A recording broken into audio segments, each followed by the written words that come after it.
আসসালামু আলাইকুম। সবাইকে ভ্যারাইটিস বাংলায় স্বাগতম। আশা করি সবাই ভালো আছেন। আসলে ভালো থাকার মতো না, আমাদের দেশের বর্তমান যে পরিস্থিতি, ছাত্রদের আন্দোলনে অনেক ছাত্রদের মৃত্যুতে আসলে আমাদের ভালো থাকার কথা না। এই খারাপ অবস্থাতেও বাংলাদেশ সেনাবাহিনীর সেনাপ্রধানের বক্তব্যে কিছুটা আস্থা এবং ভরসা পাওয়ার মতো।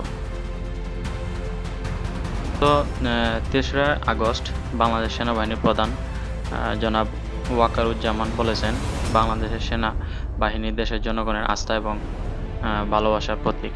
জনগণের স্বার্থে রাষ্ট্রের যে কোনো প্রয়োজনে বাংলাদেশ সেনাবাহিনী সবসময় সবার আগে জনগণের পাশে আছে এবং থাকবে।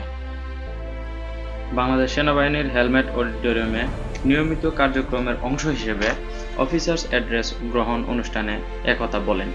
আইএসপিআর এর এক প্রেস বিজ্ঞপ্তিতে একথা জানানো হয়েছে।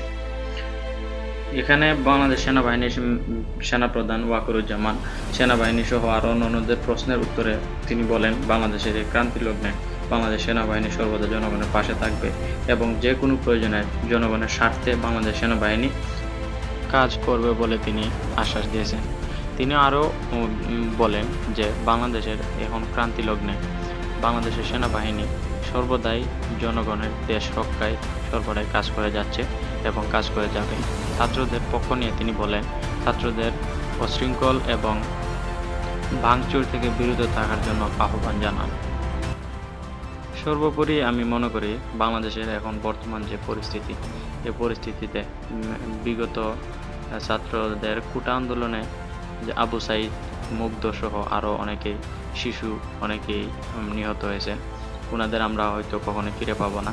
একটি প্রাণ চলে গেলে প্রাণ কখনো মূল্য দেওয়া যায় না, প্রাণের মূল্য কোনো কিছু দিয়ে নির্ধারণ করা যায় না। বর্তমান যে পরিস্থিতি, এই পরিস্থিতিতে দেশের অবস্থা আরও খারাপের দিকে যাচ্ছে বলে আমার কাছে মনে হয়।